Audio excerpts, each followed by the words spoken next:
গণভোটের প্রচারণার দায়িত্ব শুধু সরকারের নয়, সবার। আলাদা অনুষ্ঠানে একথা বলেছেন অন্তর্বর্তী সরকারের কয়েক উপদেষ্টা। টাঙ্গাইলে প্রচারণায় অংশ নিয়ে উপদেষ্টা ফজলুল কবির খান বলেন, নির্বাচন ও গণভোট সফল করার মূল দায়িত্ব রাজনৈতিক দলগুলোর। জয়পুরহাটে প্রশাসনের কর্মকর্তাদের সাথে মতবিনিময় সভায় উপদেষ্টা ফারুকী আজম বলেন, হ্যাঁ না ভোটে ভোটাধিকার নিশ্চিত করতে হবে। আর কিশোরগঞ্জে উপদেষ্টা আদিলুর রহমান মন্তব্য করেন, সীমান্তের ওপারে পালিয়ে যাওয়া স্বৈরাচারের দোসরদের শক্তি গণভোট নিয়ে প্রশ্ন তুলছে। বলেন, জুলাই সনদ বাস্তবায়নের জন্যই গণভোট।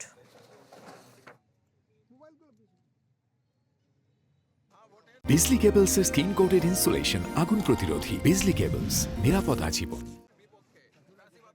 গণভোট সংক্রান্ত প্রচারণা এটা কেবল সরকারের দায়িত্ব না। গণভোট এবং ভোট সফল করার মূল দায়িত্ব কিন্তু রাজনৈতিক দলগুলোর। জুলাই সনদ সাইন করেছে, স্বাক্ষর হয়েছে, তারই নিরিখে হ্যাঁ না ভোটটা অপরিহার্য হয়ে আছে।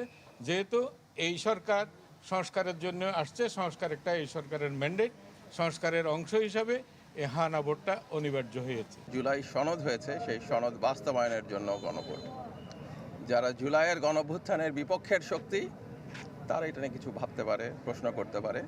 বাংলাদেশের জনগণ জুলাইয়ের কাফেলায়।